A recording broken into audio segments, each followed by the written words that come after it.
Muito boa noite a todos e todas. Eu sou a professora Márcia Ambrósio, do Departamento de Educação e Tecnologias. Estamos aqui com um convidado muito especial, que além de ser nosso convidado, atualmente é o chefe do nosso Departamento de Educação e Tecnologias, o doutor Antônio Marcelo Jackson Ferreira da Silva.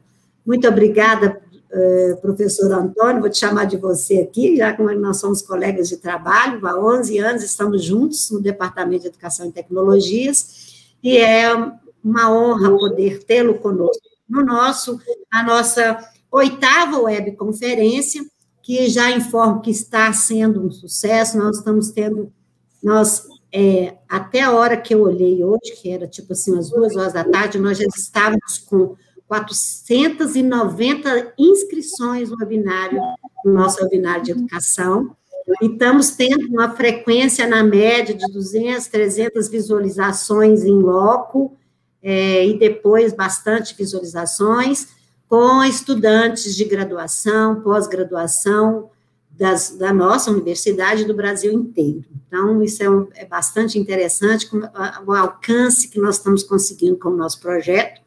Então, duplamente importante, né, que a gente está hoje aqui com o nosso chefe também do departamento, que pode também dar uma palavrinha para nós como chefe depois. Antes de passar a palavra para o Marcelo, vou chamar de Marcelo aqui agora para ficar bem aconchegante, né, a nossa prosa. Nós estamos aqui também com o Matheus Guimarães, que está nos acompanhando nessas prosas todas, e é um professor colaborador, parceiro nosso da Universidade Estadual de Minas Gerais, da unidade de Cláudio. Daqui a pouquinho ele se apresenta um pouquinho, ele fala um pouquinho também, os motivos ele estar conosco, né, e a formação dele. Bom, gente, eu só quero lembrar que vocês que se inscreveram, quem quiser se inscrever, as inscrições estão abertas, e para obter o certificado, que vem com numeração, para que seja conferido, portanto, ele é certificado pela nossa unidade e pela Universidade Federal de Ouro Preto. Então, vocês devem participar, entrar lá no nosso webinário, na nossa plataforma, responder as 2 perguntas, e o certificado será baixado automaticamente. Então, portanto, a cada participação, 2 horas de certificados estão garantidos para vocês, e ora, muito conhecimento, né? Hoje a nossa web é uma web temática, né? Então, a gente vai discutir um tema muito, a gente poderia dizer que deveria ser um tema que a gente tivesse vencido, né? Que não fosse tão atual, mas continua sendo um tema cada vez mais atual, que tem a ver, né, com as ações afirmativas e as políticas educacionais, racismo em discussão. O professor Antônio vai discutir conosco, né, os racismos e o racismo no Brasil, a institucionalização do racismo e suas consequências, a história de um país com negros, mas sem a África, uma educação racista e a paulatina sociedade organizada e as suas ações afirmativas. Essas contribuições do professor, que possui graduação em História pela Universidade do Estado de Minas Gerais, mestrado em Ciência Política e Sociologia pelo Instituto Universitário de Pesquisas do Rio de Janeiro, doutorado em Ciência Política, e é nosso professor assistente 2 no nosso departamento, conforme já disse. É membro ad hoc, né, do programa de Cielo, da revista de mestrado da UERJ, e um monte de coisas importantes aqui no currículo do professor, gente. Então, lá na nossa página, entra lá no Lattes do professor, que o link está lá, o resumo resumido, né, o resumo do professor, né, do Lattes, também se encontra na nossa plataforma, para conhecer as contribuições do Antônio Marcelo. Eu gostaria de destacar aqui uma especial admiração pelo trabalho que o professor faz sobre a história do samba, né?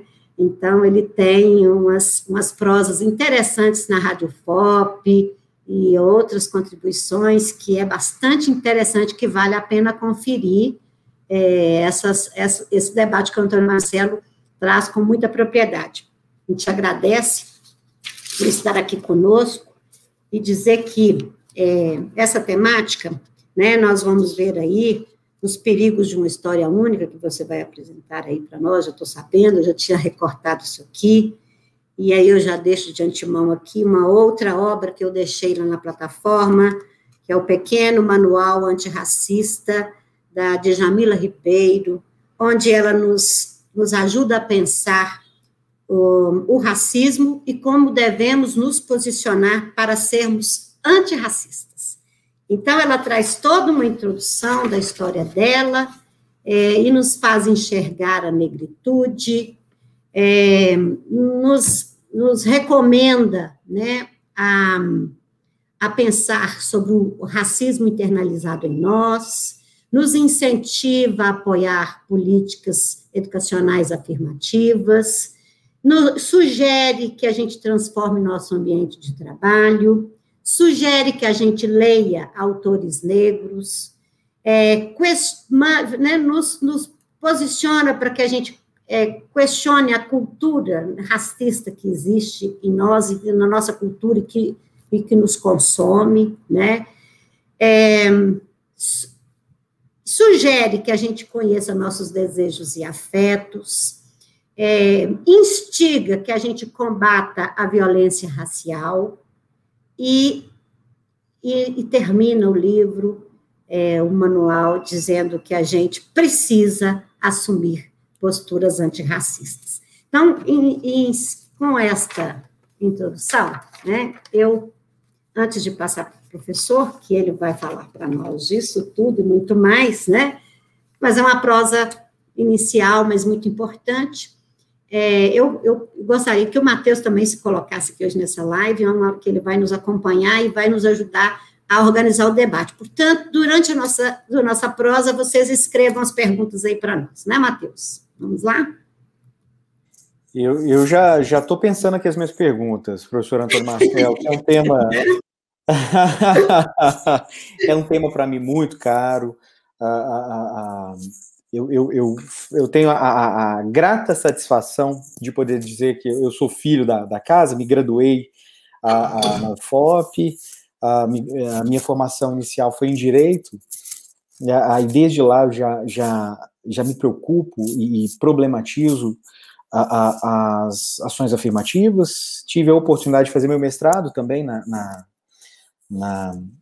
UFOP, fui aluno da professora Márcia, no outro contexto, numa especialização, né, professora Márcia? Então, assim, é com muita satisfação que eu participo do projeto, com a companhia tão agradável da professora Márcia, tão competente, e especialmente nesse momento, professor Antônio Marcelo, nesse momento político, nesse cenário que a gente atravessa hoje, discutindo um tema tão importante, tão relevante e muitas vezes maltratado, mal compreendido, rasamente discutido. Então é muito, muito bom poder ouvi-lo e participar desse momento que, enfim, eu tenho certeza que vai ser bastante rico para todos nós.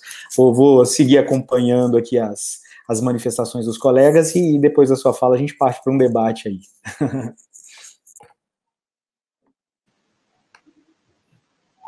Meu microfone. Então, professor Antônio Marcelo, é com prazer que nós temos a honra de tê-lo conosco, e eu passo a prosa para você. E a gente vai deixá-lo nas imagens sozinho, mas estaremos aqui te acompanhando. Só vamos voltar quando necessário, né, Matheus? No final da nossa prosa. Se precisar, a gente vai entrando aí, ok? Mas apenas para... Eu acho que o grande marco aí, que é importante a gente ter em mente a respeito dessa discussão sobre racismo, primeiro, o modelo norte-americano, que eu chamo de espacial segregacionista, ou seja, eu determino a área que o branco vai circular, determino a área que o negro vai circular, por favor, da forma tal que o negro pode até ir na área do branco, desde que seja apenas como serviçal, né? Esse modelo depois será adotado décadas depois pela África do Sul, que é o regime que ficou lamentavelmente conhecido como apartheid, né? Então, quer dizer, diga-se de passagem, foram os dois países que mais utilizaram esse modelo espacial segregacionista, ainda que, lógico, a Alemanha nazista também fez das suas, né? Mas aí em relação aos judeus, etc, etc. Mas também o princípio racista é o mesmo, tá? Também de separar áreas que aquele grupo que está sendo discriminado não pode entrar e as áreas que ele pode circular. Quer dizer, fundamentalmente o princípio aí é o mesmo. E o modelo de Gobineau, que é o modelo desse francês que chega no Brasil e que vai ser adotado no Brasil, é um outro modelo, tá? É uma ideia de que eu tenho o branco como qualidade, a raça branca como qualidade, o uso da razão, a raça negra como qualidade, a força física, e a raça amarela como qualidade, a emoção. Ora, qual é a diferença aí? E é uma coisa que vai nos gerar o maior dos prejuízos, tá? É que você, enquanto que o primeiro modelo, não estou querendo dizer que exista racismo bom e racismo ruim. Todo racismo é ruim. Isso aí não entra em discussão. Agora, no nosso modelo, enquanto que o modelo americano, perdão, é um modelo espacial segregacionista e trabalha apenas com a ideia de áreas, o nosso modelo é qualitativo. Aí é que entra a questão, tá? Eu não digo que o negro não pode entrar aqui ou que o índio não pode entrar. Apenas digo que eles não têm qualidade suficiente para circular no meu espaço. Então, olha só a sutileza do crime aí, do absurdo. É que você não está dizendo que tem uma porta e dessa porta o fulano não passa, ou pessoas daquela etnia não vão passar. Não, aqui você está dizendo uma outra coisa. A porta está aberta, apenas elas não têm qualidade para isso. Né? Isso é uma coisa que essa sutileza, então, é que vai gerar o maior dos problemas para nós aqui até os dias de hoje. Tá? Por quê? Porque aí entra outra coisa que eu comecei a citar quando os problemas internéticos apareceram aqui. É que você tinha aquela discussão que o povo mestiço, segundo a teoria de Gobineau, é um povo que tem todas as suas qualidades depreciadas, né? Elas diminuem, elas perdem, e o povo brasileiro é um povo mestiço. Quer dizer, como é que você resolve isso? A solução que a Argentina deu, que foi expulsar todos os negros que existiam na Argentina, era impossível aqui no Brasil. Por favor, sem juízo de valor, por mais absurdo que seja. Porque você, conforme eu disse, eu não sei se foi possível ouvir naquela hora, a Argentina criou uma sociedade esquizofrênica. Porque ela tem uma série de valores que são claramente africanos, porém, eu olho para a população de Buenos Aires, Mendoza, quem quer que seja, e não vejo negros. Pensando aí na cor da pele, tá? Não vejo pardos, não vejo nada. Aí eu penso, como? Como é que então tem tango aqui? Como é que as pessoas dançam e cantam o tango? Se é um ritmo claramente africano, sabe? Aqui no Brasil, não, eu olho e vejo negros, vejo mestiços e tal. Muito bem. Então, essa solução, não é, a própria elite brasileira descobriu rapidamente que não era possível.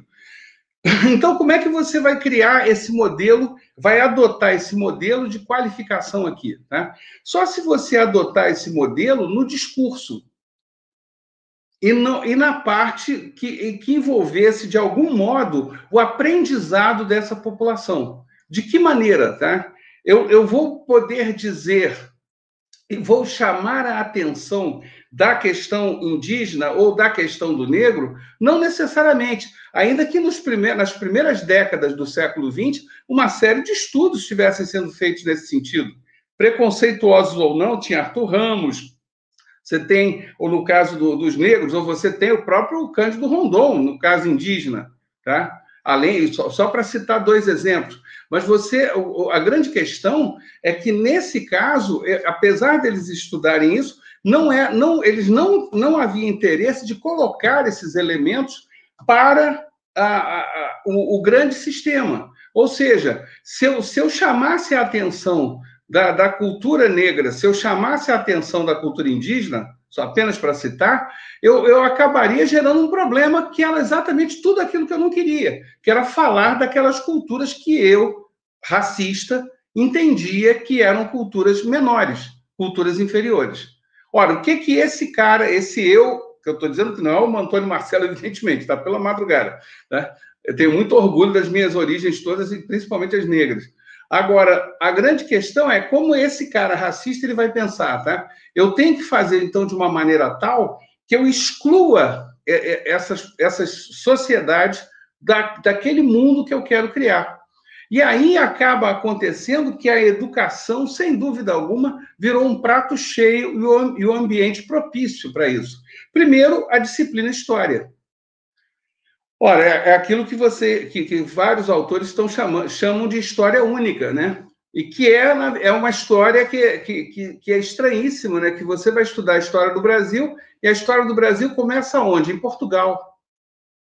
Né? Ué, como é que começa a história do Brasil em Portugal? Não faz muito sentido, né? Se falasse a história do Brasil começa entre os indígenas, poderia até... porque é o território aqui, que é o Brasil, nesse território, os indígenas aqui habitavam originalmente, ok. Mas não, começa em Portugal. Tá? O próprio curso universitário de História, e aí eu vou dar um salto lá do início do século XX para o final do século XX. Eu sou formado em História pela Universidade do Estado do Rio de Janeiro, na década de 1990. Não existia História da África como disciplina. Né? Simplesmente não existia. A gente estudava a Grécia, a gente estudava Roma, a gente estudava a Idade Média Europeia. Agora, a África não, entendeu? Nós tínhamos um pouco de América pré-colombiana para estudar incas, astecas e maias, ok. Né? Agora, quando falava em sociedades indígenas brasileiras, também estava fora isso. Né? Não fazia parte da formação. Isso eu estou falando já em 1990. Quer dizer, então, reparem bem, como é que, então, aí vamos voltar à minha fala de 3 minutos atrás. Como é que, então, essa institucionalização do racismo aparece? Não aparece no discurso. Aparece no discurso de uma maneira tal que eu elimino o negro. No caso, elimino o negro e, por tabela, elimino o indígena. Ao eliminar os dois, eu crio uma narrativa em que eles não fazem parte. E essa narrativa, com o passar dos anos, ela vai se naturalizando. Passa a ser perfeitamente cabível eu estudar a Grécia, estudar Roma ou estudar os castelos medievais da Europa. Agora, não faz o menor sentido eu estudar a África, segundo essa lógica, que é uma lógica claramente racista. Né? Ou seja, se nós pensarmos nessa institucionalização do racismo que se instaura no século XX no Brasil, lamentavelmente, é o sistema educacional que vai mais contribuir para esse racismo. Né? Isso que é terrível, né, a gente parar para pensar nisso. Né? Porque, não estou dizendo que seja o único, né? Claro que não, vamos citar aqui outros exemplos. Mas, efetivamente, a educação faz parte disso. Né? A coisa é tão forte que eu me lembro de alguns meses atrás, estava assistindo a um programa de televisão de entrevistas com o Ney Lopes. Ney Lopes é um dos maiores compositores, letristas brasileiros e um dos maiores estudiosos da cultura afro-brasileira.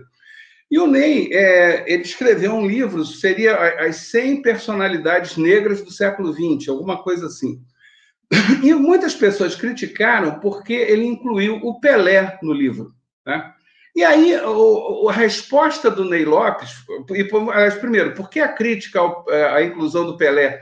Porque as pessoas diziam, ora, mas o Pelé jamais falou em nome da cultura afro-brasileira, jamais se posicionou enquanto negro, jamais forçou a barra nesse sentido, peitou a sociedade e ele teria prestígio para isso. E aí o Ney Lopes, ele dá uma resposta que realmente faz a gente parar para pensar. Que ele diz o seguinte, que a idade do Ney, ele é pouca coisa mais novo que o Pelé. O Pelé tem lá, acho que você perde 80 anos ou 80 anos, e o Ney tem 70 e tantos anos. E aí ele diz o seguinte, quando ele volta no tempo, ele está lá na década de 1940, iniciozinho da década de 1950, ele vai dizer o seguinte, olha, o que eles aprendiam na escola e o que eles aprendiam na própria família, tá? Que a questão do negro era algo que não deveria ser valorizado. Ele aprendia isso em casa, tá? Ele próprio, Ney Lopes, diz que ele foi o primeiro da família dele a lutar contra isso, e ele é o filho mais novo, né? por razões diversas, por um mero acaso, ele acabou conhecendo outros elementos, outros fatores, outros valores que fizeram com que ele mudasse o eixo da sua própria narrativa. Mas, efetivamente, havia uma narrativa que colocava isso, tá? Eu posso dizer, por exemplo, no meu exemplo familiar, a mãe de meu pai, ela é de origem africana e indígena, tá? E aí o que acontece? Era muito comum, seria, por exemplo, de vocês dois, o caso dos bisavós. No meu caso, é da minha avó, tá? Então, bisavós para vocês dois, para a Márcia e para o Matheus, eu acho que vocês não tenham tido contato. Mas era muito comum ter aquele retrato, né, em preto e branco, evidentemente, pendurado na parede, com o marido todo cheio de terno e gravata e a mulher toda emperequetada, aquele casal, né? Que os dois sérios, né, com a cara de pouquíssima felicidade. Eu nunca entendi muito bem aquela foto, essas fotos que eram muito comuns nas casas. Mas o interessante... Na minha família ainda tem, eu tenho. Na minha família tem. Sim, mas é do caso dos seus bisavós ou trisavós, né? Você não tem idade para ter contato com essas coisas. É muito nova e tal, não sabe disso. O Matheus, coitado... Não, mas na casa do meu pai, na casa do meu pai tem, dos meus avós. Dos bisavós seus. Dos avós do seu pai. Né? Mas tá bom. Mas a grande questão é a seguinte, o que chamava a atenção, né, nessa foto, e eu sempre achei estranho isso, porque eu via a minha avó e olhava a foto, é que a minha avó, na foto, era branca. Era uma coisa assim que eu achava estranhíssimo aquele negócio. Parecia primeiro que a foto tinha desbotado, né? Eu falei, não deve ser a foto. E depois não, depois eu descobri que a foto era assim mesmo. Ou seja, eles embranqueciam a foto. Já que eu não podia embranquecer a pele da pessoa, embranquecia na foto. Era uma coisa assim completamente alucinada. Por favor, isso era natural fazer isso. Então, reparem que a sociedade, então, foi toda sendo construída ao longo do século XX, já que não era possível embranquecê-la, né, eliminando os negros da sociedade, então ele eliminaria os negros da narrativa, dos exemplos, das imagens. Né? E aí vai criando uma sociedade que eu chamei de uma sociedade com negros sem a África. Por quê? Tá? Porque quando eu fico pensando o seguinte, olha, eu chegaria para qualquer racista, né, antes de dar com a mão na cara dele, eu diria o seguinte, olha só, você quer ser racista? Tá bom. Mas você, então, vai ter que eliminar todo elemento negro e elemento amarelo do teu cotidiano. Né? Vamos começar com a comida. Então, vamos pensar, por exemplo, os alimentos de origem indígena, né? Aipim ou mandioca, né? Milho, batata, todas as batatas, inclusive a batata inglesa, todas elas são da América.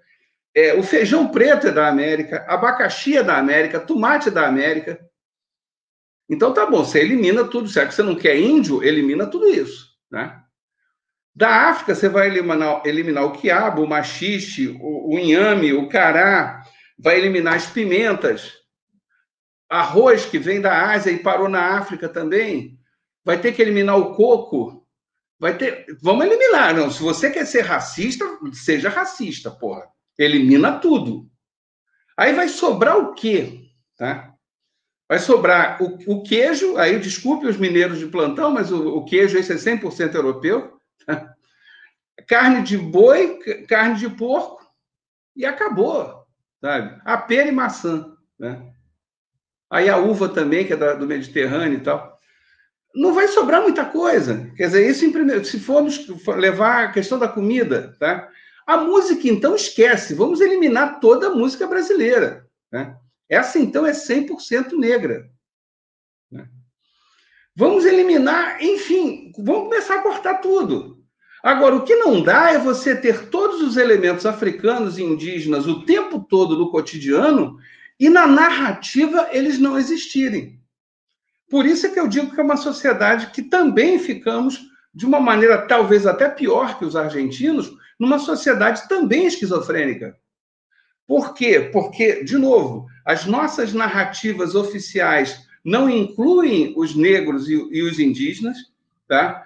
Quando os incluem, repare, nunca falam os africanos escravizados, falam o africano entra como escravo, né? em primeiro lugar. Em segundo lugar, parece que a África é uma coisa só. Isso aí é um outro problema também que eu tenho uma dificuldade, ou como dizem alguns amigos meus, eu tenho um cansaço tremendo de tentar conversar com isso. Quando alguém chega para mim, toda a África acreditava numa coisa só, toda a África era uma coisa só. Não, meu filho, não era. Tá?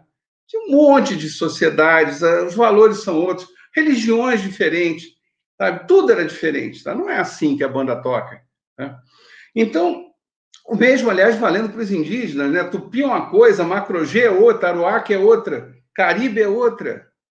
Quer dizer, então, por favor, vamos entender que indígena, africano, são coisas como se europeu também fosse uma coisa só, né?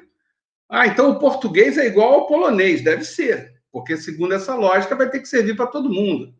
E óbvio que não serve, né?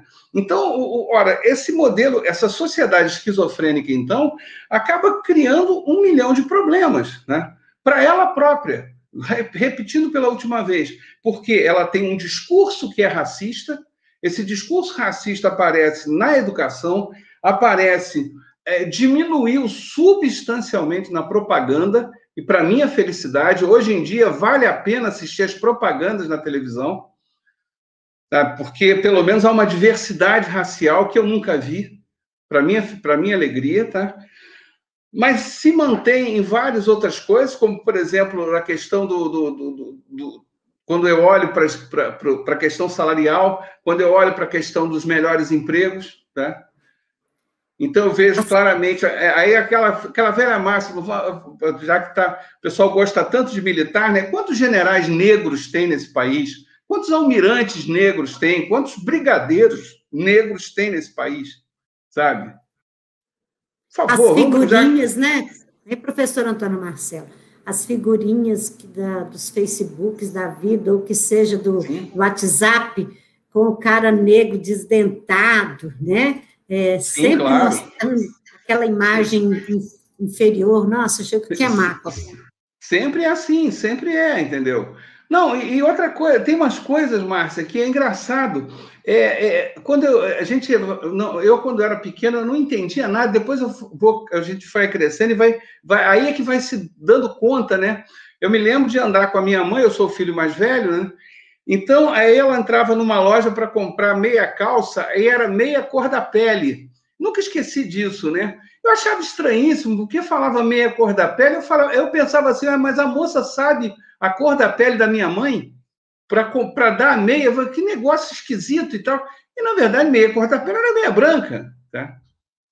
Quer dizer, porque não tinha uma meia cor da pele negra, tá? Essa é a grande questão, não existia uma meia cor da pele parda, tá? Então, ou seja, repara como as coisas são naturalizadas, né? É uma coisa assim que você vai tratando de uma forma tão tranquila que parece que aquilo é normal. E não, aquilo é completamente anormal. E aí entramos finalmente na última parte do que eu me propus a falar aqui, que diz respeito ao seguinte, ora, se esse discurso que se construiu ao longo do século XX, ele é lamentavelmente racista, inclusive a educação entra no rol disso, o que fez com que alguns aspectos desse discurso começassem a mudar?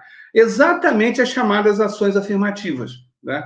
Quando você começa a ter vários segmentos da sociedade participando ativamente da economia, participando ativamente da vida social, é natural, diz a teoria política, que esses segmentos comecem a exigir, desejar e impor a sua vontade e a sua participação, né?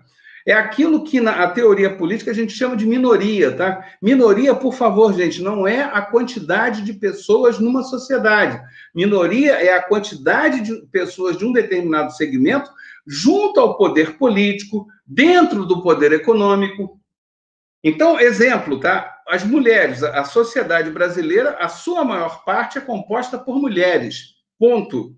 Agora, quando eu olho o poder econômico, quando eu olho o poder político, eu vejo a mesma proporção de mulheres nesses poderes? A resposta é não. Então, mulher é minoria, tá? A mesma coisa, vamos ver os negros, tá? Eu tenho quantos negros no poder político, quantos negros dirigindo empresas, tá? Aí eu conto nos dedos, né? Por exemplo, só tem uma, eu não me recordo, peço até perdão, não me recordo o nome dela, mas só existe uma única mulher negra que é diretora de uma empresa no Brasil, de uma grande empresa, tá? Apenas uma CEO, né, que chama, né, CEO, é uma expressão, o pessoal que adora expressão inglesa. Então, a grande questão é que só tem uma, tá? Então, quer dizer, mulher e negra, ela juntou os dois problemas, né? Quer dizer, imagina a luta diária que ela tem, né? Não há o que se discutir. Mas a grande questão é como então funciona? Na hora que esses segmentos sociais, e aí eu estou pensando nos negros, estou pensando em mulheres, indígenas, seja lá quem for, eles começam a se organizar, começam a ser uma sociedade civil organizada e começam a criar ações afirmativas. É nessa hora que essa pressão política que eles constroem é que faz com que algumas mudanças comecem a aparecer. Então, no final das contas, é a pressão política das ações afirmativas que mudou o perfil da propaganda no Brasil atual. São as ações afirmativas que, pouco a pouco, vêm mudando a educação. Olha que coisa interessante, é a ação afirmativa que educa a educação. É interessante pensar dessa forma, sabe? Porque a educação, naturalmente, ela não fez essa autocrítica. Vamos combinar também, tá? Isso é lamentável, tá? É a ação afirmativa que muda o perfil da política. Então, quer dizer, daí a tamanha a importância dessas ações afirmativas. E dentre elas, eu só quero citar uma, tá? Que é só para a gente colocar aqui em pauta. Lógico, se existirem perguntas, a gente aprofunda mais a discussão para eu encerrar essa minha apresentação, que não foi a mais simples possível, tá? Graças aos problemas da internet. Que diz respeito às chamadas cotas, tá? Ora, o que é a cota? Alguém vai dizer assim, isso aí é coisa de comunista, né? Eu vou dizer, olha, essa coisa de cota começou no século XIX, lá por 1830. Não existia nem comunismo nessa época, tá? Então, vamos combinar. Segundo, ela surgiu da cabeça de um pensador conservador. Nem progressista o cara era, tá? E qual era a ideia dele, tá? Eu estou falando de um cara chamado Alex de Tocqueville, tá? Que ele vai se desenvolver várias ideias, começam por 1830 e consolida essas propostas lá por 1850, 1850 e poucos. Ele fala, olha, tem certos segmentos sociais que, se eles não fizerem parte do poder de alguma forma, vai chegar uma hora que eles vão provocar uma revolução. E uma revolução, dizia Tocqueville, ela tem um problema sempre grave. Ela começa de um jeito e nunca termina da mesma forma. Então, o conservador Tocqueville disse o seguinte, então, antes que o caldo entorne, antes que temos tudo a perder, antes que a revolução aconteça, vamos ceder direitos a todos os segmentos. Vamos botar todo mundo na panela para que todos possam participar de alguma forma e as suas ânsias políticas fiquem devidamente acalmadas e aplacadas, tá? Isso é a ideia original do direito das minorias, daquilo que veio depois chamar até de cota, porque a ideia era criar artificialmente espaço para os segmentos políticos, para esses segmentos chegarem na vida política. E aí, como é que a cota se transforma, então? Ela se transforma para aquela sociedade, para aquele indivíduo, aí eu vou pegar de novo o exemplo do Ney Lopes, que é formado numa sociedade em que a sua família, eles acreditam que eles não têm condições de participar. O papel da cota numa sociedade como a nossa, como serviu até, ainda que por outros caminhos, para a sociedade norte-americana, é tentar criar artificialmente caminhos para que pessoas que antes acreditam que não têm condição de participar, elas possam efetivamente participar. E isso acontecendo, elas mudam a sua concepção de mundo. E mudando a concepção de mundo, tá? O que acaba acontecendo, tá? Elas acabam mudando a própria sociedade, até chegar num ponto que a cota não seja mais necessária. Então, essa que é a ideia da cota, tá? Quer dizer, não tem nenhum bicho de 7 cabeças. Aliás, a primeira questão de você criar cotas, por exemplo, foi ligada às mulheres. Aqui no estado do Rio de Janeiro, você ter delegacias de mulheres, por exemplo. Por quê? Porque numa delegacia comum, as mulheres eram tratadas de maneira machista. Então, o que você faz? Você cria uma delegacia, a DEAN, Delegacia de Atendimento à Mulher, tá? Que só tem mulheres lá dentro, e a mulher que é agredida, que é de alguma forma violentada moralmente ou fisicamente, ela vai ter um apoio, um suporte muito melhor. Ora, isso é uma forma de cota, tá? E tem que ser, porque o brasileiro é machista, sabe? Não dá. Quer dizer, então você tem que criar artificialmente esse modelo, até a hora que acabe com isso. A própria Lei Maria da Penha vem na sequência disso, tá? E assim vai. Então você tem que ter cotas enquanto os problemas acontecerem.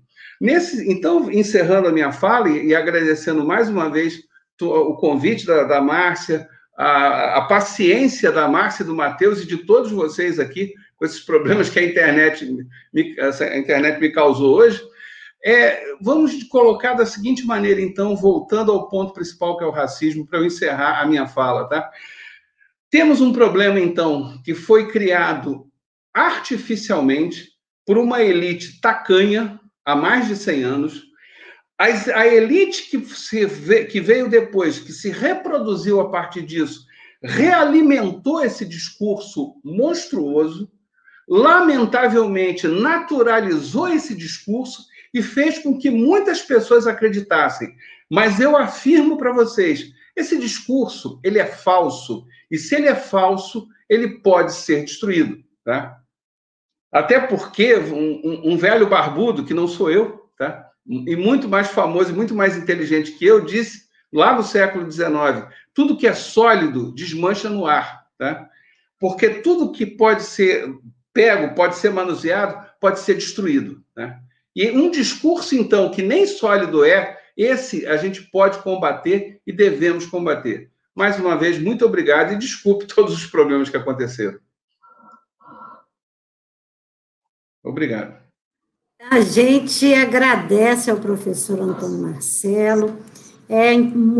Essa discussão, às vezes a gente tem que trazê-la novamente, colocar em cena para discussão, uma vez que você trouxe aqui fatos históricos muito importantes, que são muito importantes, como o vídeo que a gente acabou reproduzindo aqui, para poder até cobrir uma falha aqui, mas que era muito importante, né, da Atche, que vai falar dos perigos de uma história única, de um lado só, de uma versão dominante, colonial da história, né, e que com isso, né, e por isso acabamos reproduzindo estereótipos, que muito bem colocado por você, que naturaliza, que inconscientemente a gente acaba também reproduzindo, não só nos nossos corpos, na nossa instituição, na nossa família, e aí torna-se uma bola de neve, muitas vezes, porque a gente valoriza a tal cultura e também tem, em muitos casos, desconhece a própria história e as outras histórias, outros olhares, outras culturas, né,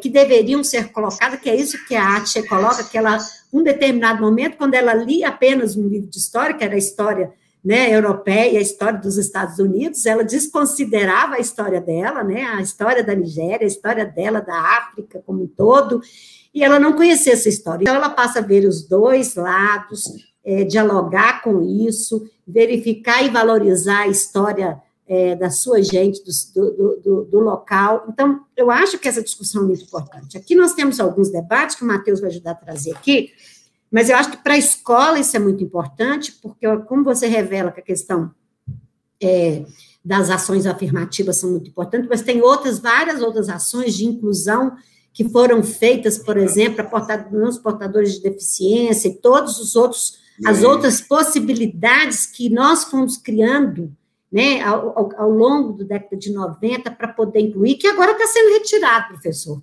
Hoje mesmo, né, está sendo uma discussão, depois eu vou ler aqui, uma discussão que a gente fez que é muito cara, de incluir, né, as crianças portadoras de deficiência e todas as outras questões que estão ligadas às deficiências, está sendo retirada essa possibilidade, não na surdina, nos nossos olhos. Então, eu acho que essas pessoas, como historiadores, as pessoas que têm trazido essa ideia, assim, não basta, né, que como foi, não basta a gente discutir o racismo, a gente precisa ser antirracista. Antirracista mesmo, no sentido como um todo, nas nossas ações, nas nossas instituições. Então, a gente trazer essa discussão aqui com alguém como você, que tem toda uma competência para isso, os nossos alunos estão aqui trazendo alguns agradecimentos de como orientador você ajudou, Maria Luísa colocou aqui que você orientou um TCC sobre o antirracismo, ela está te agradecendo, a gente já até colocou aqui, a Ângela está dizendo que te admira muito como professor, e é muito bom ouvir, né, ouvir você, a sua visão política, isso que você nos passa, isso é muito gratificante. Então, eu acho que colocar em cena esse debate é ótimo, porque do ponto de vista curricular, essa discussão, ela fere muito, né, na escola, na família, na sociedade como um todo, ela acaba ferindo, e aí depois talvez você possa trazer para o debate também essa questão que o racismo mata, né, eu acho que teria uma discussão que a gente poderia colocar em cena aqui, que o racismo, ele tanto prejudica quando ele mata a população negra, né? Então, assim, o que isso revela? A pandemia do coronavírus também está escancarando essa diferença, nós temos dados, né, importantes mostrando que essa população negra é uma das que mais estão morrendo, né, em relação a outras. A população do norte, né, tem sido dizimada com a doença. E eu acho que a gente podia trazer um pouco essa discussão. Matheus, o que você também colocaria? Bom, professor Antônio Marcelo, muito, muito interessante sua fala, acho que superou, esquece isso aí do problema da internet, quando você volta muito bem, assim, né? Voltou muito bem, foi ótimo. Foi possível a gente compreender e refletir de uma forma muito clara, muito consistente sobre essa sua construção, né, essa construção que você propõe, uma construção histórica, aliás, é da onde você fala, né, do racismo e desaguando aí de uma forma ou de outra na educação, ou pelo menos suscitando essas reflexões sobre o contexto educacional. Alguns colegas aqui manifestam, daqui a pouco a gente passa para as perguntas deles, mas eu vou furar a fila. E é mais uma colocação, é muito importante essa reflexão que você provoca do papel do racismo na constituição da nossa sociedade e como esse racismo ele é de uma forma subversiva e estrategicamente criada para consolidar alguns espaços, garantir alguns privilégios e como que a gente mantém de uma forma ou de outra essa estrutura, por mais que houve um movimento negro e tantos militantes, né, em diferentes esferas, a despeito dessa luta, há uma força, uma pressão muito grande para a manutenção desse status, né? E aí vem essa preocupação, eu acho que a maioria de nós aqui no contexto educacional, os colegas, né, professores e alunos das licenciaturas que estão aqui conosco, qual o lugar da escola nesse processo? Como a escola pode combater ou, ao menos, não reforçar, né? Obviamente, a intenção é do combate, mas, sobretudo nesses tempos, os professores têm se manifestado muito temerosos, né, com os discursos, com as falas. Muitos colegas, obviamente, enfrentam um certo conservadorismo, uma pressão negativa para a manutenção desses privilégios, mas a grande maioria, ou pelo menos boa parte, acaba temendo problematizar essas questões sem condições de antever o que pode reverberar na sua vida profissional mesmo, né? Então aí fica uma primeira colocação, professor, como hoje, e quando eu digo hoje, eu me refiro a hoje mesmo, né, nesse contexto atualíssimo que a gente vive, que a gente enfrenta na sociedade brasileira, como combater ou como fazer uso da escola como um importante espaço de combate ao racismo, né? Fica aí um primeiro ponto. E um segundo, aí mergulhando especificamente nas cotas, quando a gente constrói, e aí esse cenário bacana bacana que eu digo assim, a construção foi bacana, o cenário é horrível, né, professor? Mas esse cenário detalhado e reconstituído aqui na sua fala, quando a gente pensa nas cotas sociais, e aí eu sublinho a nossa desinformação, nossa, que eu digo da sociedade como um todo, quando a gente critica e problematiza as cotas, quando a gente pensa, e aí eu falo aqui da 12.711 de 2012, a nossa famigerada lei de cotas, e aí pensando em tudo que ela provoca de negativo, de pesado sobre os sujeitos, quando a gente fala de cota, aqueles que negam, né, a efetividade, a legitimidade das ações afirmativas, ou das políticas de ação afirmativa, professor. Um ponto que eu sublinho é essa ignorância que eu digo com todo respeito, né, o desconhecimento da maioria de nós sobre o que são as cotas, e aí eu digo especificamente sobre a política de ação afirmativa para a democratização do acesso das instituições federais, né, os institutos e as universidades federais do país. Quando a gente fala de cotas, muitas vezes as pessoas já associam diretamente a cota racial. Quando a gente fala especificamente nesse caso, a gente fala primeiro de cota social, né, professor? Então, quando a gente fala de cota, a gente fala de 50% da reserva de vagas para alunos egressos da escola pública. Obviamente, com uma perspectiva de que boa parte da população negra, uma parte considerável, vem desse universo das escolas públicas. Mas há muita desinformação e que, infelizmente, acaba reforçando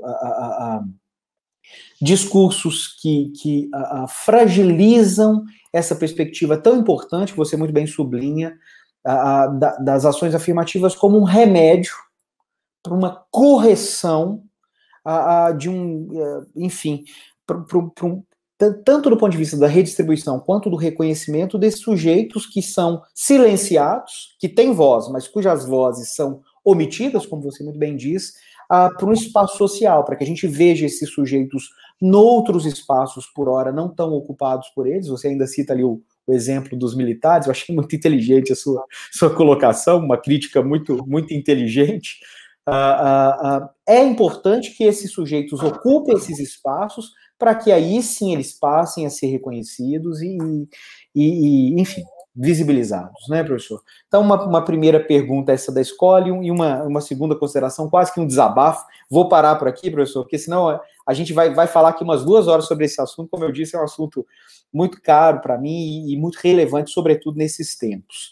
Se o senhor pudesse manifestar, daqui a pouco a gente vem com as colocações dos colegas. Eu ia perguntar para a Márcia quantos dias eu tenho para responder essas 2 perguntas, mas tudo bem. Vou tentar operar o milagre aqui. Porque os temas que você colocou realmente são temas-chave. A primeira questão, e agora tem um ponto que eu acho que é comum às 2 perguntas, tá? Uma coisa que eu comecei a citar antes da pane total aqui, e acabou que quando eu voltei, eu tive que engrenar de uma outra forma, né? Reformular toda a minha apresentação, e que atrapalha bastante a nossa sociedade e as pessoas não se dão conta disso. Primeiro, é uma sociedade que ela se constrói a partir de relações escravistas. E, por favor, relação escravista não tem nada a ver com racismo, tá? Lamentavelmente, são 2 problemas e nós temos os 2, tá? Relações escravistas são relações de poder. E aí, só para citar aqui, tá? Até porque existe uma vasta bibliografia disponível para ser lida, fazerem download, não tem problema nenhum. Aqui no Brasil, a escravidão ela ainda assumiu características muito nefastas, tá? Muito diferente de toda a forma de escravidão que já existiu no mundo. Que forma foi essa, tá? A ideia de que eu tinha um escravo, era o que pensava o senhor de engenho, era o que pensava o sujeito nas minas, dono das minas de extração de ouro ou de diamante, era o que pensava o cara que era dono dos cafezais no século XIX. O que ele pensava? Olha, eu tenho escravo para a produção econômica. Sim, isso é padrão em qualquer lugar do mundo, tá? O escravo era o braço, era a mão de obra, tá? Agora, só que no Brasil criou uma outra coisa, tá? E isso foi detectado no século XVIII e acredite, Matheus, você pode acreditar em mim, tá? E todos aqueles que me ouvem, tá? Nesse momento, inclusive a Márcia. O governo, a coroa portuguesa tentou combater isso no século XVIII. E o que surgiu aqui no século XVIII e que a coroa portuguesa achou um absurdo?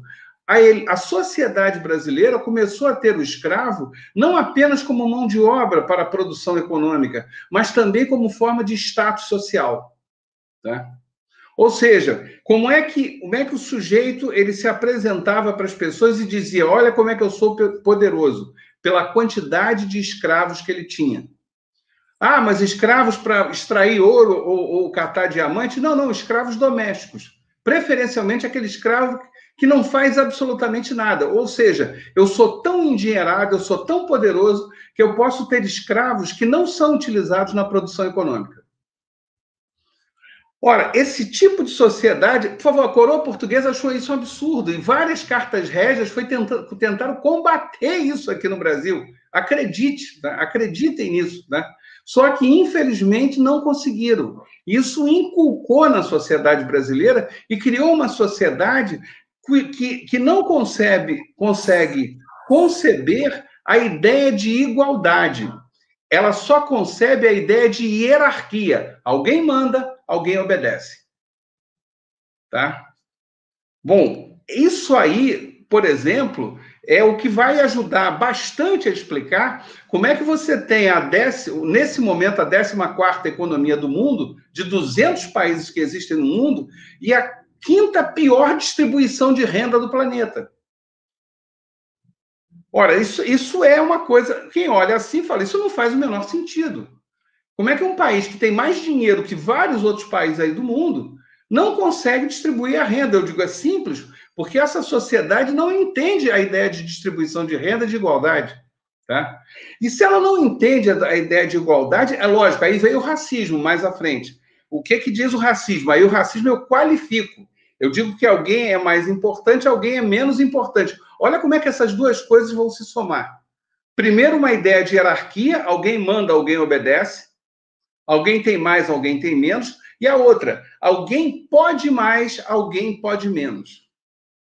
Essas duas coisas, lamentavelmente, se somam. Tá? E aí vamos, então, então, essas duas coisas vão aparecer nas duas perguntas que você me fez. A primeira, que quando você fala assim, como é que a educação pode combater isso? Eu digo, olha, o sistema educacional como um todo, ele está trabalhando junto com o discurso. Portanto, ele vem cheio de vícios. Caberia, então, aos indivíduos combaterem isso, aos professores, aos profissionais da educação.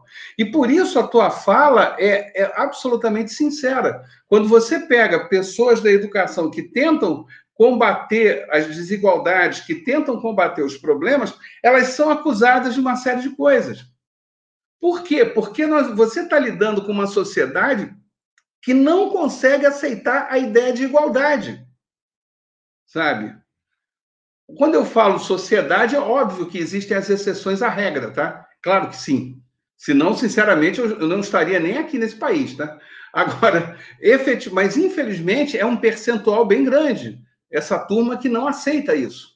E vale dizer, novamente, estamos falando num discurso que se construiu, nesse caso, desde o século XVIII, e que chega aos dias de hoje e vai permear toda a sociedade. Então, Matheus, esse tipo de cara que não aceita a igualdade não é só o ricaço, não é só o milionário, o cara que tem muito dinheiro, que mora na Mangabeira, em Belo Horizonte. É o cara que também está na Savassi. Mas é o cara também... Agora, de repente, o cara que mora no Jardim na comunidade das Antenas, esse cara também não aceita muito a igualdade. Entendeu? Você não consegue, de prima, identificar aquele sujeito que entende que o mundo tem que ser mudado daquele que não, que ele entende a hierarquia. Ah, mas você mora na comunidade das Antenas. Ok, eu sou pobre, mas tem alguém que é mais pobre do que eu. E eu quero que continue assim, entendeu?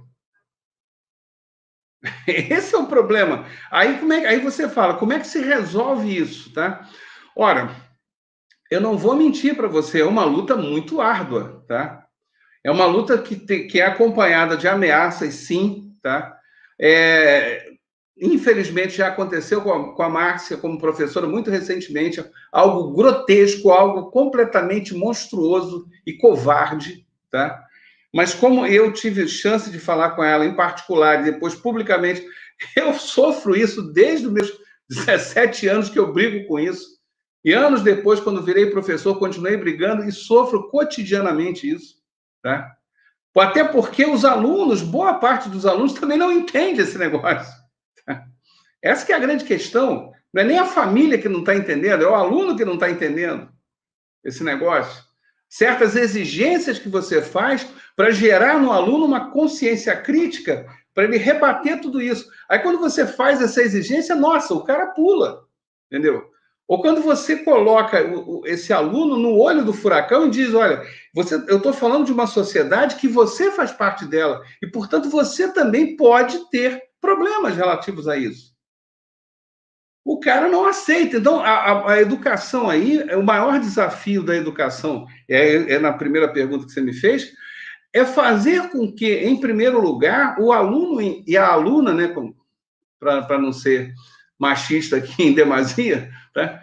Para que todos entendam que todos nós estamos no olho do furacão, sabe? Ou seja, traduzindo, eu preciso que a minha esposa e a minha filha digam para mim, de vez por outra, tá? E vez por outra pode ser semanalmente, não tem problema, botem o dedo na minha cara e falam, não seja machista, tá? Porque, de repente, eu posso ser, a gente é criado numa sociedade como essa, machista. E eu não posso ficar aborrecido com elas se elas me disserem isso, tá? Como o professor deve dizer para o aluno, olha, você está numa sociedade que não aceita a igualdade e é racista. E você, de repente, pode ser racista e pode não aceitar a ideia de igualdade. Então, por favor, faça uma autocrítica, se olhe no espelho, tá? Esse, eu acho que é o grande desafio da educação. Muito mais até do que falar para uma sociedade que não está em sala de aula, tá?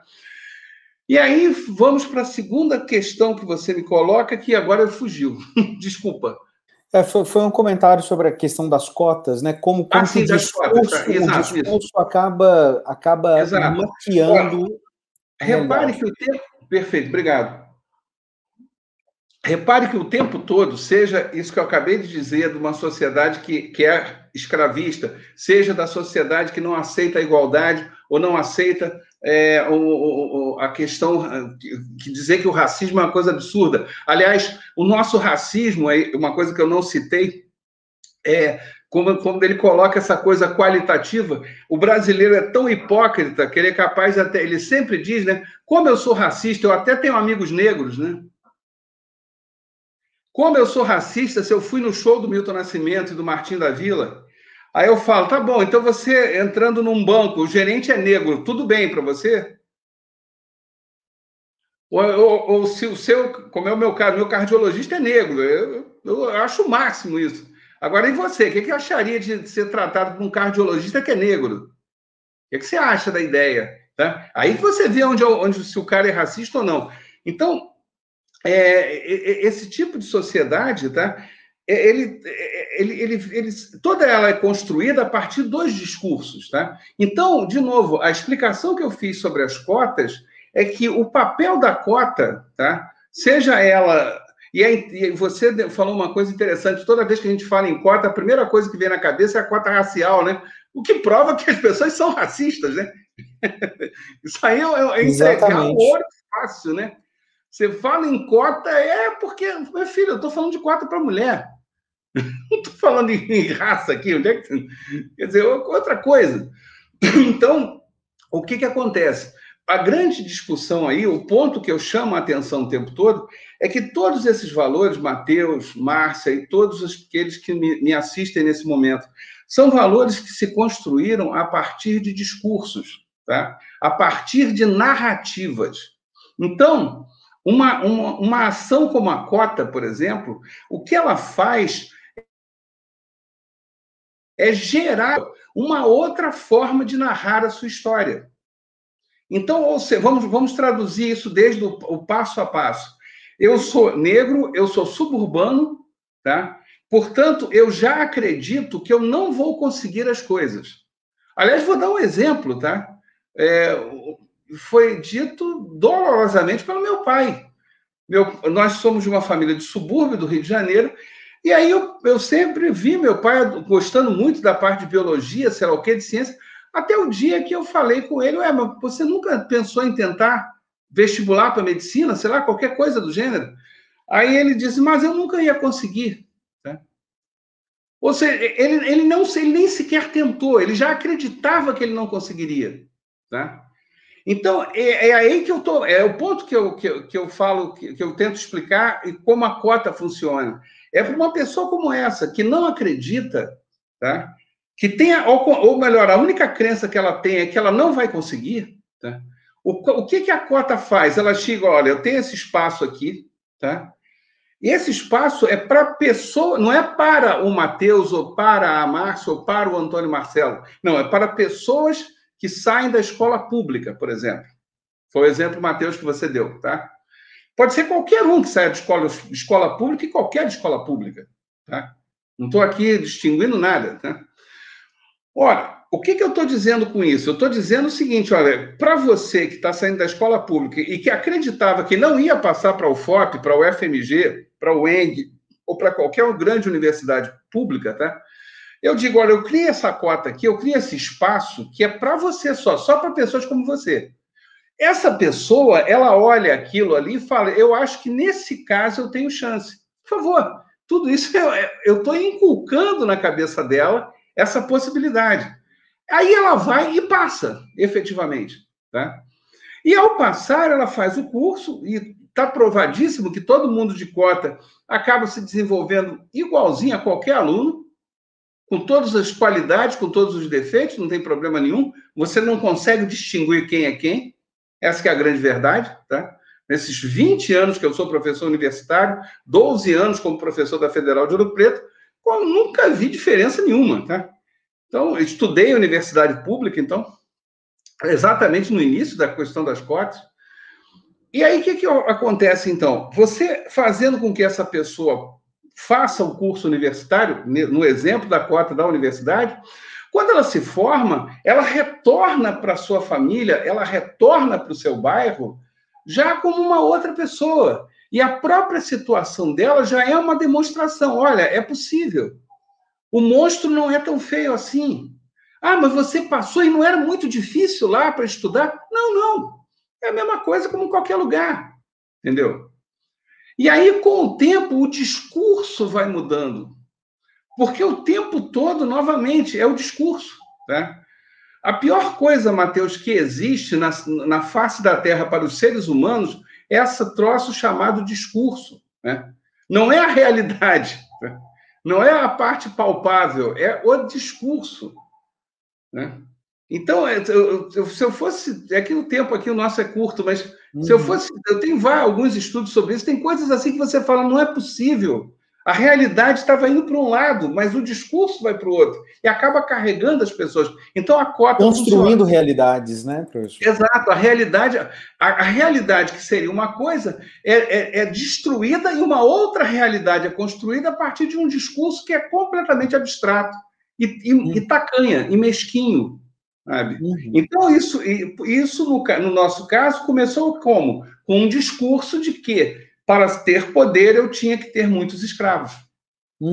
Esse discurso nos destruiu e nos destrói até hoje. Para os dois lados aí. Era o que eu podia responder. Não, excelentes colocações, professor. Eu agradeço muito enfim, pelos esclarecimentos, pelas colocações. Eu tenho uma pergunta aqui que foi apresentada pela Maria Luísa Freitas Marques do Nascimento. É a seguinte, a colocação dela, professor.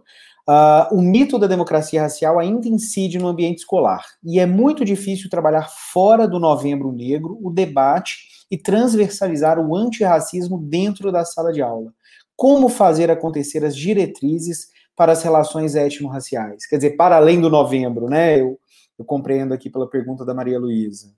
Eu acho, Maria Luísa, que um primeiro exemplo é você colocar isso em debate de forma bem sutil, tá? Não precisa parar a aula ou colocar, ou vamos então discutir só isso agora aqui, mas o ano inteiro, tá? Sobre a questão dos valores da cultura negra, da cultura indígena, tá? Pensando nos dois grandes grupos, que fora, para não falar todos os subgrupos que fazem parte deles, e que são descriminalizados, tá? São criminalizados, perdão. O que acontece? Você pode usar 1 milhão de exemplos quanto a isso no debate, sem que precise esperar o mês de novembro, que é o mês da consciência negra. Você pode colocar ao longo do ano as palavras, né? Nós temos mais da metade da língua portuguesa falada no Brasil, ela é de origem africana ou indígena. Então, se eu for eliminar as palavras africanas, que sejam elas bantus, iorubais, jejos ou haussais, ou então tupi-guaranis, geis, aruaques ou caribes, nossa senhora, a gente vai ter meia dúzia de coisa para usar e montar toda a nossa aula, tá? Isso aí é uma outra, é um primeiro passo, tá? Quem gosta de coco aqui, coco é uma palavra banto. Tá? Uhum. Então, toda vez que você vai beber água de coco, meu filho, você está usando um elemento africano, tá? Mas você está muito dengoso, tá? Dengo também é banto, tá? Então, mas não foi isso que a minha babá falou. Babá também é banto. E aí, cara, a gente... A questão é valorizar isso, né? Reconhecer e valorizar. Né? Entendeu? Desculpa, Márcia, fala. Não, é porque eu entendi, a Maria Luísa, inclusive, professora, foi nossa aluna no curso de pedagogia, já é mestre em educação, foi sua orientanda no TCC, a gente agradece a participação dela aqui, está colaborando nos nossos projetos de extensão como voluntária, e doutor... não, essa aqui é outra Maria Luísa que chegou aqui agora. Mas eu acho que o que ela está querendo dizer tem a ver exatamente com o que a gente está colocando aqui. Porque o discurso, por exemplo, até o discurso na formação, a nossa formação, né, tem todo um viés quase que único mesmo de uma leitura. Então, nós, como professores, temos, por exemplo, quando você vai dizendo isso aí, olha para você ver, é uma leitura histórica, mas de um outro olhar. Não o olhar etnocêntrico que nós sempre tivemos, que está nos livros didáticos e que não nos permite ver isso. Quando ela diz assim, é porque, por exemplo, na escola tem essa história, que diz o mês do índio, o mês do negro, né? Entende? Assim, e são feitos de forma tergiversada, né? Como é que você discute essa questão? Que não tem esse viés de uma formação mais elaborada que sim deveria ser transversalizada, não naquele mês, né? Então, isso é um prejuízo realmente para nós, que eu acho que tem a ver com tudo que a gente está tentando resgatar agora, do ponto de vista dos cenários históricos, da etnografia que se tentou fazer desses povos, etc. e tal, do que a história está resgatando, das diferentes narrativas, né? Então, essas ideias. Mas também a gente tem um prejuízo da formação do professor, sim, que a gente, por exemplo, agora, a discussão étnico-racial, que está sendo colocada como obrigatoriedade, né, nos currículos da licenciatura, não é verdade?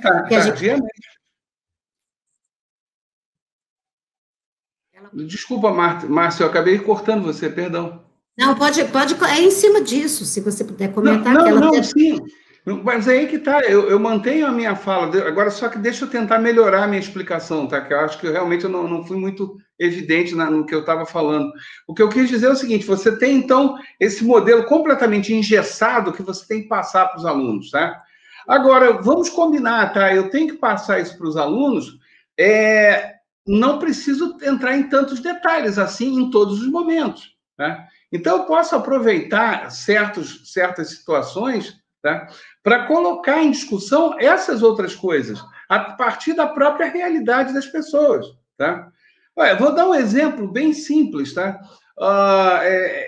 É comum... o sujeito, quando é gordinho, é um inferno, né? Só fica pensando em comida, que é o meu caso. Então... é terrível, né? Mas é verdade, tá? Então, o que acontece? Por exemplo, se eu sou de Ouro Preto para cima, para o norte de Minas Gerais, e até a Bahia e tal, tem uma comida que é muito comum, né? Que é o bolinho de feijão, né? Que em Minas Gerais é o bolinho de feijão fradinho, e que, quando chega no recôncavo da Bahia, esse bolinho de feijão fradinho é frito no azeite de dendê e vira acarajé. Por favor, o bolinho é o mesmo, tá? Eu posso chegar e falar o seguinte, tá bom, tem lá os africanos escravizados que foram utilizados na mineração e tal, eles comiam o quê? Tá? Ou eles não comiam? De repente, eles faziam um jejum eterno, o cara extraía ouro e diamante sem comer, né? Ou não, eles comiam alguma coisa. O que eles comiam, tá? É uma questão que, de repente, eu posso aproveitar e puxar daí. E aí eu vou descobrir que o feijão fradinho vem da África, tá? Que esse feijão fradinho está sendo utilizado aqui, na verdade, no lugar do grão de bico, porque a receita original era do falafel, que é um prato tipicamente árabe e dos judeus, e dos africanos, que eram islâmicos, porque vários africanos eram islâmicos, tá? Eram muçulmanos. Eles é que trouxeram essa receita para o Brasil e, na falta do grão de bico, faziam com feijão fradinho, tá? E aí, olha só, e aí eu digo o seguinte, olha, a partir do momento que eu estou falando isso, por quê? Não, porque o escravo que estava extraindo ouro e diamante, e ele tinha que comer alguma coisa. E aí eu digo, olha, então você, quando vai no botequim da esquina, na lanchonete, e come um bolinho de feijão, lá em Ouro Preto, ou se você estiver na Bahia, ou em Belo Horizonte, encontrar uma baiana do acarajé e comer um acarajé, sabe, você está comendo a comida dele, sabe, africana. Olha só, é um valor africano. E aí eu pergunto, você quer abrir mão disso? Ou você quer se assumir também como africano nessa hora?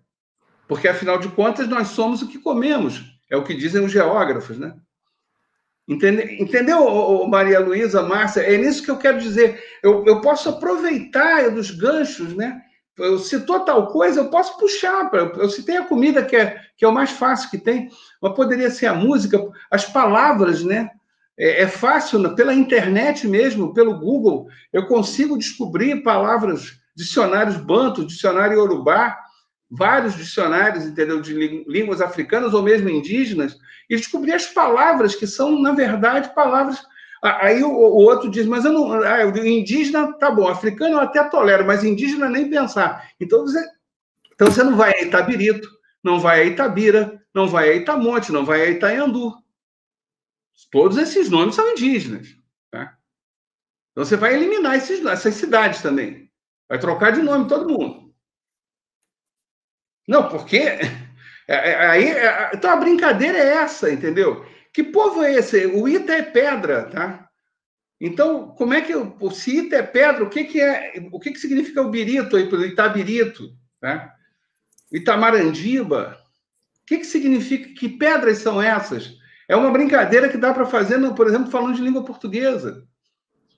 Então, eu não sei, eu fico pensando, Márcia, que a gente poderia, como professores, e para a Maria Luísa, que fez a pergunta, utilizar esses subterfúgios, tá?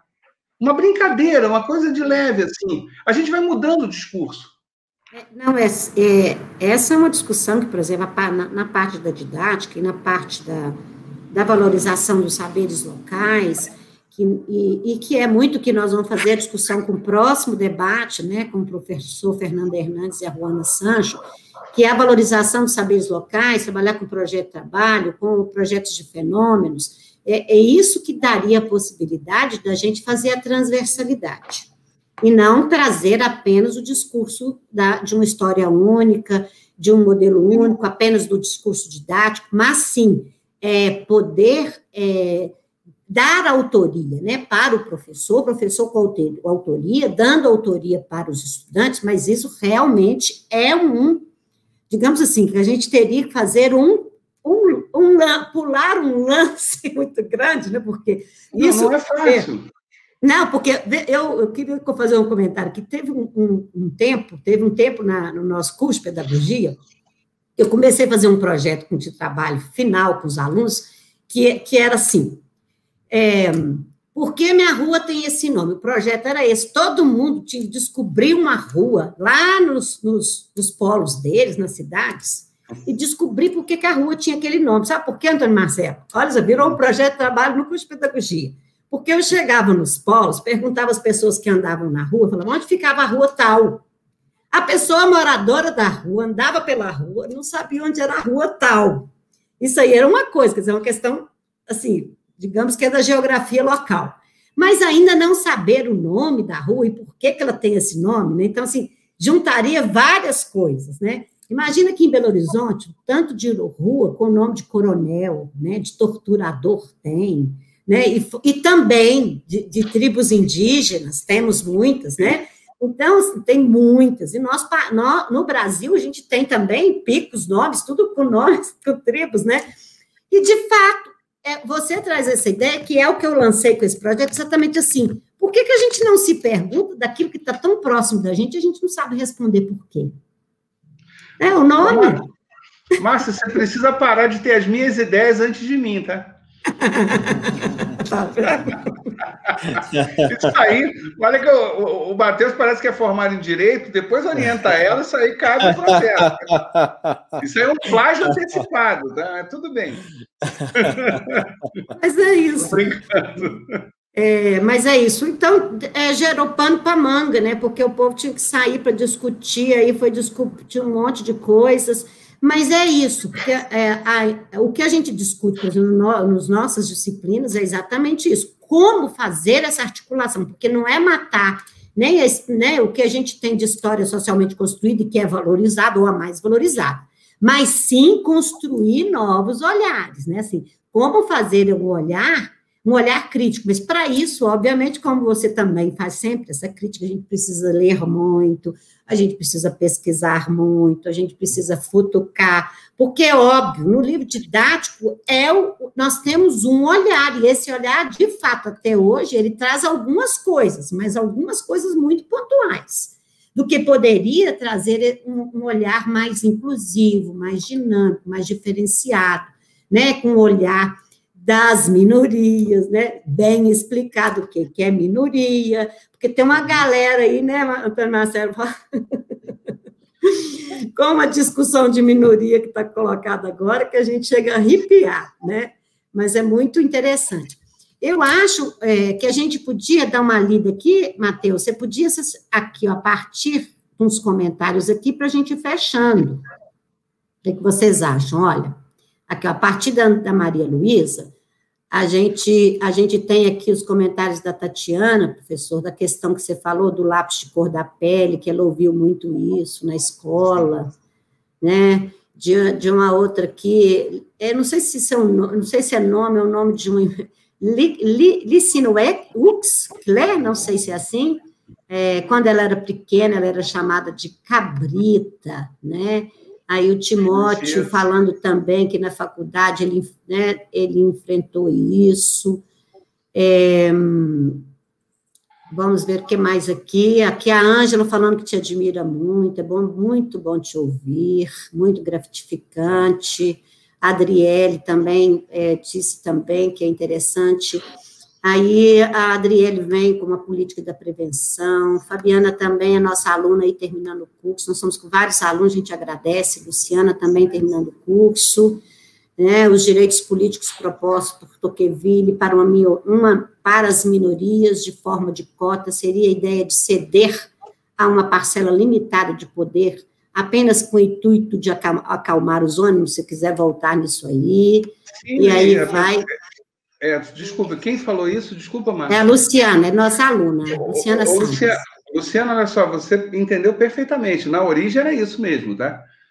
O Tocqueville, ele era um nobre francês que perdeu tudo com a Revolução Francesa, então ele não achava a menor graça daqueles republicanos lá, sendo ele da nobreza e tal, tendo perdido todas as coisas, e aí acabou que ele veio com essa conversa de direito das minorias, que é a base toda para a ideia de cota, tá? Claramente isso, olha, deixa eu ceder um pouco, vamos ceder um pouquinho antes que o caldo entorne. Em resumo, é isso. Vamos ceder um pouco antes que aconteça a revolução, tá? Só que, com o passar do tempo, os demais grupos sociais perceberam que isso daí poderia ser utilizado de uma maneira muito mais até interessante, tá? Por quê? Porque mexia com a ideia do discurso, né? Então, ou seja, quando deixo de ser uma discussão de direito das minorias e passa a ser uma discussão sobre cota, eu acabo procurando, aos poucos, refazer o discurso, entendeu? Então começa, Luciana, dessa forma como você claramente percebeu, mas termina como algo que a gente pode jogar a nosso favor. Tá? Quando eu digo a nosso favor, é todos aqueles que defendem a ideia de igualdade, defendem a ideia de que todos devem ter acesso a todos os bens materiais e imateriais. Se você faz parte disso, quero acreditar que sim, então a ideia de cota, ela funciona. Tanto é, novamente, eu citei e repito, a ideia de cota ela é algo temporário. Ela vai existir enquanto for necessário reconstruir o discurso. Na hora que o discurso estiver devidamente reconstruído, acaba, não tem problema nenhum. Tá? Matheus, mais alguma questão interessante? Aqui tem, ó, da Jurcilene. Se o Estado tenta reduzir, cortar gastos em cima da minoria, que às vezes não tem poder de fala. A Maria Guedes que coloca lá, obrigada, professor Antônio Marcelo, será que ainda vivemos o negacionismo da raça?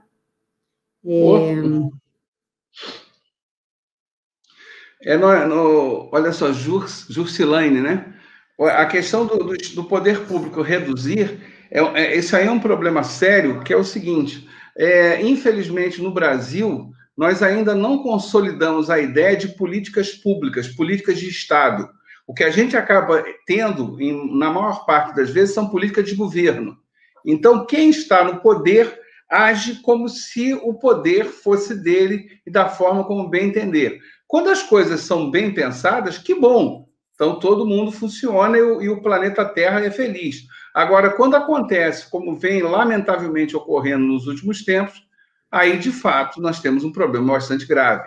Por quê? Porque nós não temos certas políticas devidamente consolidadas a ponto de, independentemente do governante, elas continuarem.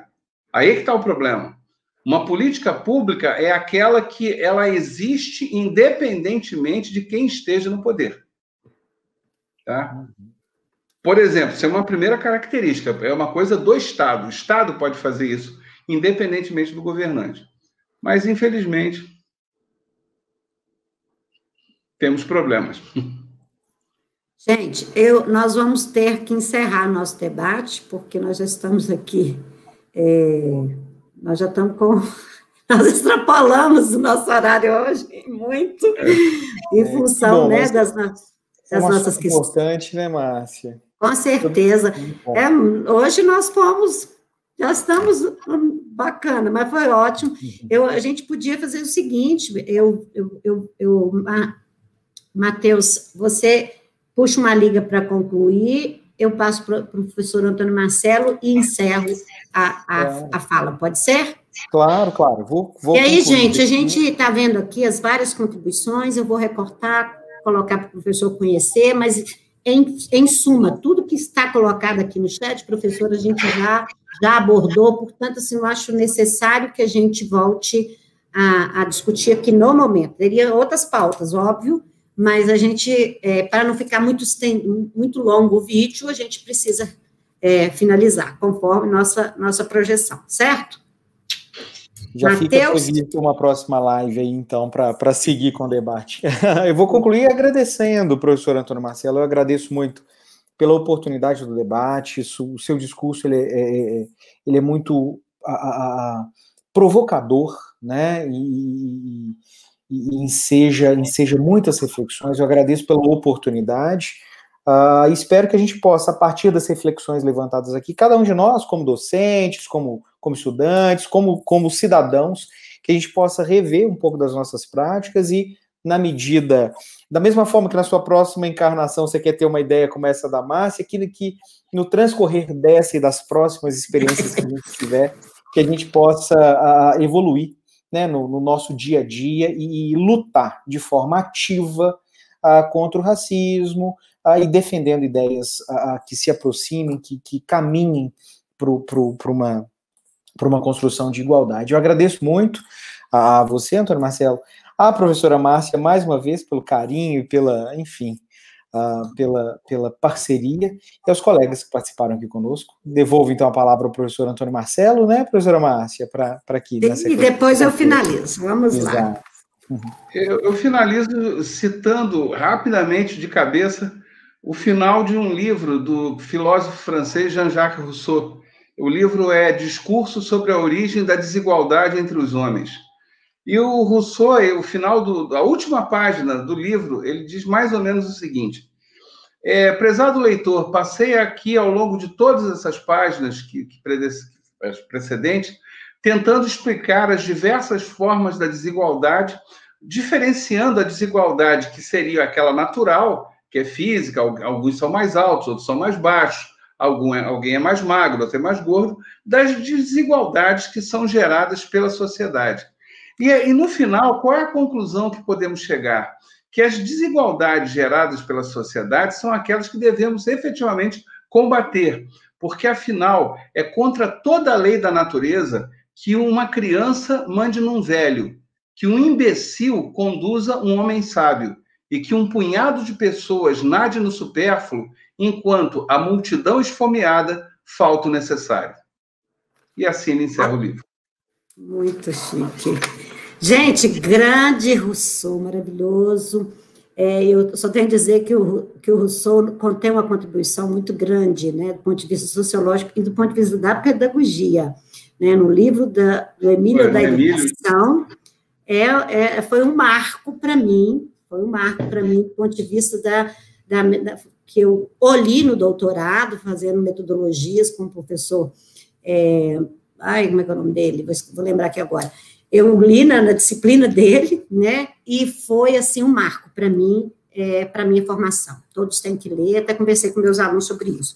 Mas, professor Antônio Marcelo, essa discussão, para nós, foi muito cara, nossos alunos que estão aqui participando conosco, os convidados, as pessoas que passaram por essa sala, agradecemos muito, e queremos dizer, né, que o vídeo que passamos, enquanto a gente resolvia também a questão, traz essa ideia, né, da consequência de uma história única, né, que rouba a dignidade das pessoas, isso fala da nossa Atcher, né, torna difícil o reconhecimento da nossa humanidade partilhada. Fala dela, do vídeo que ela transmite. Então, este encontro, né, nos mostrou, com a fala do professor, com o vídeo que trouxemos, com a discussão, com as perguntas de vocês, que a discussão da história única pode gerar as causas das guerras, né, do discurso de ódio, do poder de uns sobre os outros, da segregação, né, de muitos, reproduzir as narrativas e histórias dominantes e causar histórias únicas, né? E dito isso, como é que a gente poderia, nós conversamos um pouco sobre isso aqui, né, fazer isso? Trazendo a criticidade, desconstruindo conceitos enraizados, né, abrindo a nossa cabeça para outras visões, e como a gente discutiu nos outros encontros, com a Ana Karen, com a Inês Teixeira, com o professor Milton, que trouxe aqui a questão da ideia da etnomatemática, da etnociência, com todos os discursos que nós já trouxemos aqui no nosso debate, é muito importante a gente ter essa discussão da multiculturalidade dentro da escola, da diversidade, para a gente combater essas consequências tão ruins de uma história única do racismo e ser antirracista, né? Para termos as nossas mudanças individuais e coletivas, e como num tópico que o professor trouxe, provocar políticas inclusivas e de qualidade, que é isso que a gente busca, não é? Então, professor, estão descritos aqui, junto comigo, o nosso muito obrigada. Nós te agradecemos por ter trazido aqui a sua parcela de contribuição para o nosso webinário.